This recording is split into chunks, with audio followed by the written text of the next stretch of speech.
Hello there. Ini gamepad terbaru dari Funtech yang punya potensi cukup besar buat menjadi salah satu best budget gamepad di tahun ini. Dan ini dari seri shooter.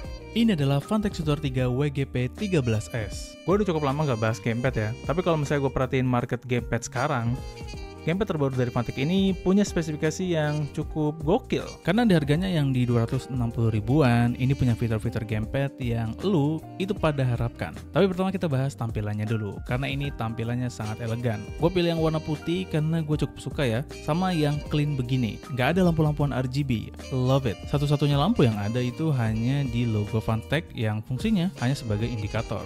Gamepad ini itu ringan banget dan pasti genggam juga udah enak, walaupun nggak ada karet yang melapisi bagian grip. Sebagai gantinya, gamepad ini menggunakan permukaan yang bertekstur, jadi gripnya itu tetap mantap dan enak di tangan. Sedangkan untuk feel dari tombol-tombolnya, feel-nya sih ringan karena ini menggunakan membrane ya. Gue sih ngerasa agak kopong ya, tapi gue rasa sih ini juga standarnya udah bagus kok. Dan seperti yang kalian lihat, Shooter 3 WGP13S ini menggunakan layout Xbox dan nggak ada tambah-tambahan tombol di bagian belakangnya. Nah, dalam paket pembeliannya ini udah lengkap banget. Gamepad, surat-surat cinta, kabel USB Type-C, dan juga dongle USB 2,4 GHz. Dan ya, gamepad ini punya dual connection, wired dengan kabel Type-C dan juga wireless dengan dongle 2,4 GHz. USB dongle-nya ini menggunakan Type A ya, tapi ada kabar baik nih buat gamer Android ataupun kalian yang menggunakan Switch, karena kalian nggak perlu beli OTG lagi. Karena kita bisa pakai bagian kecilnya ini yang pakai USB Type-C. Jadi dongle-nya ini 2-in-1 ya, yang dimana fleksibilitasnya jadi mantep banget.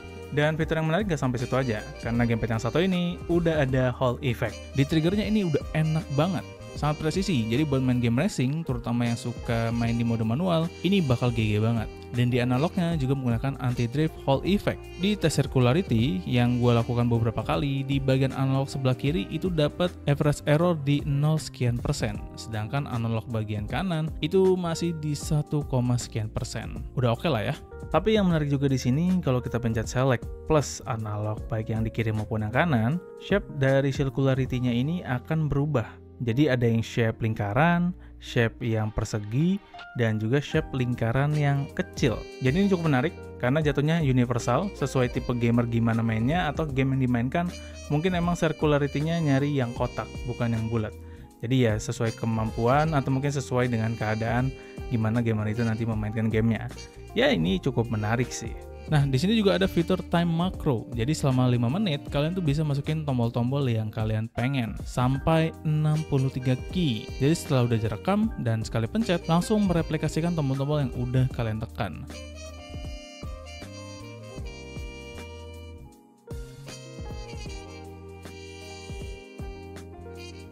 Jadi kayak dimainin sama makhluk goib.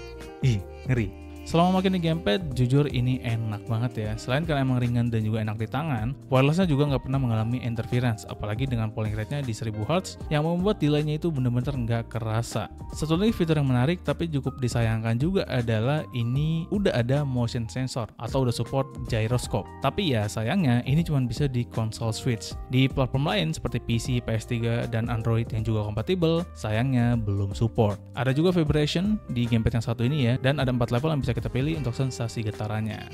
Dan sebelum kalian tanya apakah ini ada softwarenya atau enggak, jawabannya adalah tidak. Tapi ya udahlah ya. Ini sendiri udah lengkap banget kalau misalnya kita mau langsung plug and play. Dan untuk baterainya sendiri ini ada di standar gamepad budget ya, 600 mAh. Dan ya di harga segini dengan fitur yang cukup lengkap, gua rasa sih sangat worth it untuk didapatkan. Dan kalau kalian tertarik, linknya ada di bawah atau di deskripsi. Langsung aja ya, karena ada kemungkinan ini calon goib. Tapi ya bagaimana menurut kalian? Apakah ini worth it atau enggak untuk didapatkan? Coba ya, terus kalian mendapatkan langsung aja di kolom komentar. Dan terima kasih telah menonton. Jangan lupa like, share, dan subscribe jika kalian suka video ini. Dan video ini pasti ada salahnya, jadi jangan ragu juga buat koreksi di kolom komentar. Dan ya, sekian dari gue Fagi, dan kita akan ketemu lagi di video berikutnya.